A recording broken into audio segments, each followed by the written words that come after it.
So, hi, good day, John. And how are you today? Excellent, thank you, Jenny, from the other side of the world. Yeah, you're there in the sun, and I'm here in the bitter wind. Yeah, but it's good and it's refreshing. yeah, we're like coming to the end, Yeah. to the end of summer here, and you're coming to the end of winter, so it's all good. Yeah, it is. Yeah. Okay, so today let's have perhaps just for the listeners as well first, actually, just to explain that we just have these chats on a monthly basis. I think usually around about once a month we like to have a chat together and just talk about anything or all things spiritual or anything to do with connected with the human and mental health and things like that. So have you got anything going on at the moment, John, that perhaps we... Not really, but just I've had a lot on intention just lately. It's been, you know, setting our intention and just how important that is. Yeah, so we could maybe talk a little bit about intention. I'll just introduce myself first. Yeah, I'm John Shearer and I'm a mindfulness master, and I like to call myself a lived experience recovery coach here in Australia. And I say lived experience because I do have lived experience of mental disorder and addiction disorder, and also I have lived experience of suicide as well, and I've lost people very close to me to suicide, and so I've experienced grief. So anyhow, lived experience, it really counts for a lot, wouldn't you say, Jenny? Absolutely, it does. Yeah, and as you know, I come from exactly the same place, really. Lived experience. I'm a spiritual coach and mentor, and I'm a energy healing facilitator as well, and author. And with the energy healing, you've just spoken about intent, and this week I do sound healing with a hand pan drum, and I also have light language channels through. And this week I've actually done 3 spontaneous sessions. Just literally just set the intention. I set the intention. I have absolutely no idea what's going to come out. I have no idea how it's going to play out. Yet the people that receive these are absolutely blown away and receive really, really good healing from it. So intention is everything. Yeah, it sure is. And I know it came about really because I had a 13-year-old boy came and had a session with me this week, and we did talk about intention, and I shared part of my story, and you know, it was, well, 25 years ago, would you believe now, is when I had my spiritual awakening. And prior to that, I had no spiritual beliefs or any connection with anything really, church or spiritual, nothing. And you know, after my spiritual awakening, then I learned about intention, and I undertook a 4-year Bible study actually. And one of the biggest things I got out of that hard to read book was God reads hearts. And I really took that on board, you know, because God doesn't read minds, hearts, definitely. The universe, God, whatever you want to call it, it's amazing. And when we do start setting our heart intention, you know, it's what's on our heart that counts. And honestly, you know, God or the universe starts moving the furniture for us. And I've had plenty of evidence of that over the years, heaps. You know, one time I might have called things a coincidence, or, you know, but there are no coincidences. It's synchronicity is this kind of modern word to describe setting our intention, and then as long as we're living with awareness, mindful awareness, then we notice those little things, those little synchronicities. And it's just a marvelous journey once you get on track with that. Yeah. And the 13-year-old this week, he really got right into it. He's going to practice his mindfulness, being in the moment. You know, he's been bullied at school, and it's affected his schoolwork and concentration and everything else in his home life. And so he's really excited to develop his mindful practice now, which is fantastic. Yeah, that's awesome, John. Yeah, that is awesome. And really, I think we spoke about this once before, didn't we, that meditation and mindfulness and all things spiritual ought to be taught in schools anyway. Oh, absolutely. From day one. And it's the very thing that's missing in mental health services all over the world, everywhere. There's no culture or spirituality, and it really needs to be there. And even in my local health district, because Australia is divided into health districts, and the manager of mental health and alcohol and other drugs, she agreed with me, because, you know, I shared that with her. I said, what's missing is in mental health services. And how that conversation come about, some recent figures that were released by the Black Dog Institute here in Australia. They do a lot of research and good work in mental health. And they come out, the figure was, I think it was like 72% of people who suicide in Australia are known to the mental health service. 70, that's 3 out of 4 people. And when you think about that's pretty ordinary. That's very ordinary, actually. And she agreed with me when I quoted those figures to her, and she says, well, what do we do? What are we doing wrong, John? You know, and that's when I shared there's no culture or spirituality. Yeah. And I'm not talking about calling in the local Catholic priest either. No. Because here in Australia, a lot of Aboriginals struggle because of what's happened to them, of course. There's generational trauma and all the rest of it. Yeah, what are you going to say, Jenny? Yeah, no, I was just going to say, because I don't think it even needs to be in the mental health system anymore. We need a completely new system that's totally outside of that. And I believe what's going on in the world at the moment is bringing that about. People are becoming more aware, they're becoming more awake, they're recognizing and realizing that how we've gone on for hundreds, thousands of years, it's not working. And it's not working because we're not in touch with our own inherent self, the heart. And until people start to live from the heart and feel and love and think from the heart, you know, so this is what we need to get out there.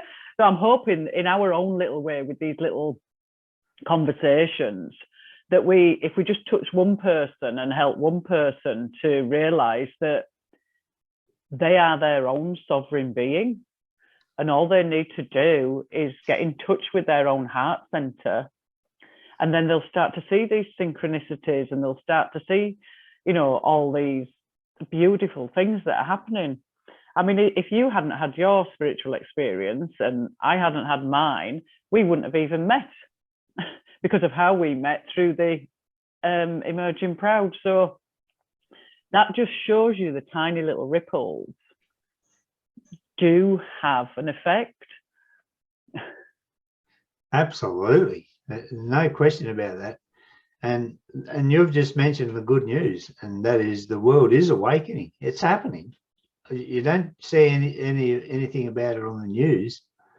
And even with the recent passing of one of the world's most probably famous spiritual and mindfulness masters in Thich Nhat Hanh, the Vietnamese monk who's written so many books, keeps everything so simple and has touched millions of lives, and it never even got a mention on corporate media, you know, on the news.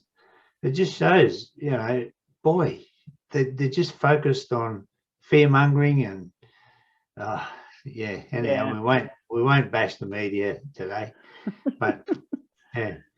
So No, but yeah, do we try and change the system, or like you say, let's start a new system? And I think that's what is happening. I'm quite sure. Yeah. Yeah, The ripple effect. I it is the know ripple effect. some of the people I've coached and people that have done my 12-month mentoring service, and you know, I've just seen the difference and what they're now doing. You know, writing books and putting courses together and using their lived experience to make a difference. So the ripple is huge. Yeah. Like you said, it might only be one person. Yeah. You know, but then that leads to you don't know what, like me. You know, I was a truck driver going nowhere and not really doing anything, and then I had my accident and died in the truck crash, and then got trapped in the mental health system for 15 years. And people still come to me today with similar stories of being trapped for 15, even 20 years in the system, medicated and told they've got no hope for the future. You know, you won't be able to work again. You'll have to take meds for the rest of your life. And it's still happening, you know, but it's such a lie, really. Yeah, it's crazy, isn't it, what goes on out there? But and then so that's why, you know, if you could get back in touch with our own inherent self from the heart there, something inside that tiny spark that's always there, it just ignites. And then the person realizes that there is another way. You know, I personally have know of people who have used your service and have turned the corner and come around the other way. And, you know, they've been able to do that in like 12, 18 months, where they've been stuck, like you say, in the system for, I don't know, 10, 15 years or more. And so what's that saying? You know, that's exactly saying, that's a big thing for spirituality, isn't it? That's a big thing for you, your own inherent self. You know, you make your choices, you make your decisions. It's not down to anybody else. And whatever people think about that, whether they think, oh, they've just, you know, that's stupid and why are they there and what are they doing that for? It doesn't matter. What matters is what you think and feel. And if you go inside your heart and go into your spiritual self and start standing up and putting your boundaries in place and saying, no, you know, this doesn't feel right to me. I'd like to try this way, or, you know, I want to do this way. And I know that can be difficult, especially in these harsh times. And over here where I am, I'm in the northeast UK, and the energies are quite dense and the resources are minimal for a lot of people. So they struggle to find this help and support. And that's another reason why I'm more than happy that we do these and that we share these talks out for everybody. Because again, like I say, if it reaches one person, then we've done something to help. And we're all here to help each other.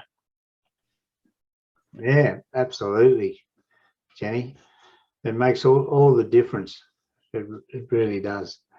And you know, as you know, I teach mindfulness. I teach people, and mindfulness is everywhere now. It's amazing compared to 13 years ago when I first started my own mindful practice and realized just how wonderfully simple and effective it is.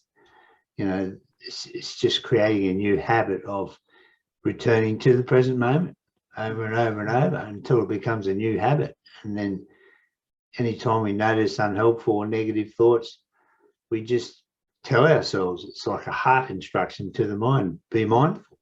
And then we allow that, we allow that to create a pause our thoughts, pause our mind, just for a few seconds, that's all it takes.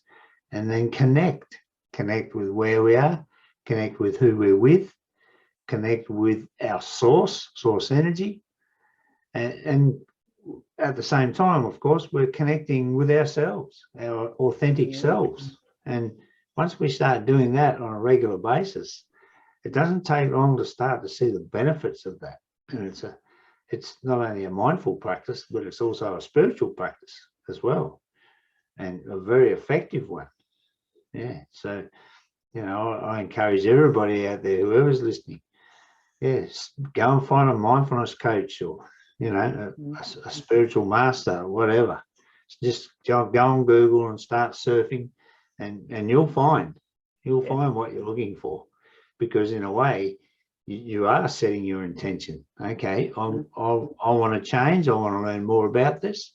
So I'm going to find out about it. I'm going to find myself a mentor or a coach or a spiritual healer, whatever, and just do it, and you'll find what you're looking for, because you're setting that intention, and it happens.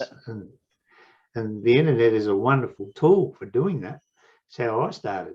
I started surfing the internet, and I found what I was looking for, and you know, I got my life on track, and simply because I sort of made a partnership with my source. It became my partner, who I talk to every day, and then pause my mind and listen, and to get answers, and to get the answers that I was seeking, because they're always within. They'll come through. It's amazing. Yeah, it is, isn't it?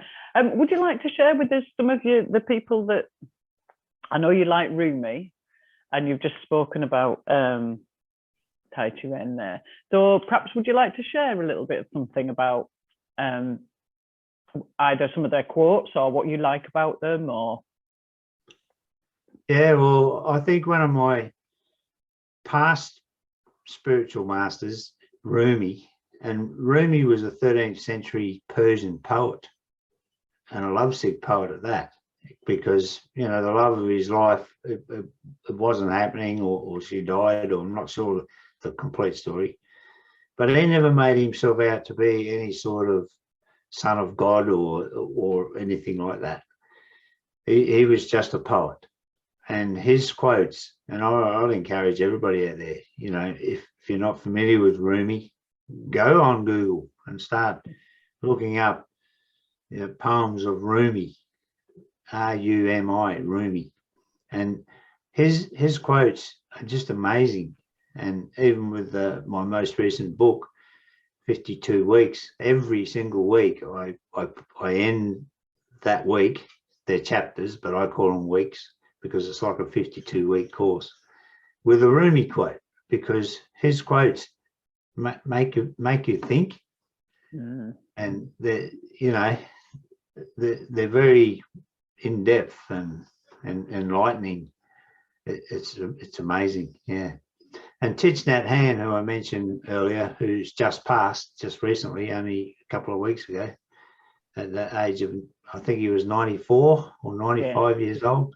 Yeah. And he's a Vietnamese monk who actually left Vietnam in the Vietnam War days, actually, and he went to France, and then he started a monastery there, which is still there today. And actually, through his teachings, monasteries got established worldwide, all over. There's a big one in America, and he's touched millions. He was nominated for a Nobel Peace Prize even. And it amazes me that he didn't get any news time. It's just ridiculous, you know. So anyhow, Thich Nhat Hanh, Thich means actually teacher. It's Thich, Thich, and his name is actually Nhat Hanh, Nhat, and Hann. Yeah, Thich Nhat Hanh, amazing man. And you know, in the early 90s, Google flew Thich Nhat Hanh out from France to California to their headquarters, because they wanted to teach all their staff. And they're only really a fledgling company then. They wanted to teach all their staff mindfulness, how to be in the moment, be more creative, and they introduced, and it still is the same today as well. They get regular breaks. They have a gym. They have time for meditation, and look what Google's done, you know. And today it's just the same, and all their staff are mindful. You know, in the moment. And when we do start pausing because there's power in that pause, and then allowing our creativity to really get boosted, because when you think about it, everything comes out of the nothingness. Everything. Doesn't matter what we're creating, whether it's music or writing or poetry or whatever. It's quite amazing. And our intuition gets turned on as well. So, you know, that was very wise of Google to do that.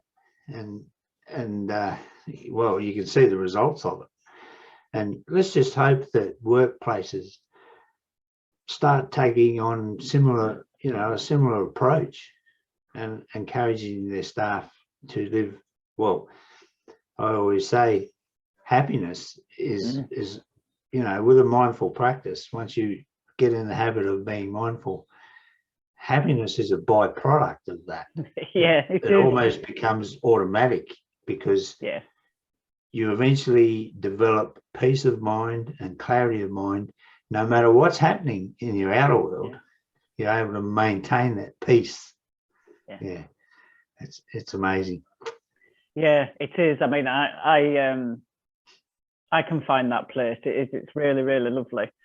And that's how we can help other people as well, because if we're in that mindful, peaceful place where we're happy, we're then able to help others when we're in that better space. So, like you say, setting that intention is absolutely everything. And I think that's taken us full circle today. So that's really lovely. So I'd like to say thank you once again, John. And thank you, Jenny. I'd like to say to the listeners, thank you all for listening. I hope you do get something out of this. And I'm going to leave John to do his usual goodbye. Au revoir. Yeah, well, I always like to finish by saying, be mindful, pause, and connect, and just keep doing that. It's a wonderful habit. Yeah. Thank you. Thank you. Thanks.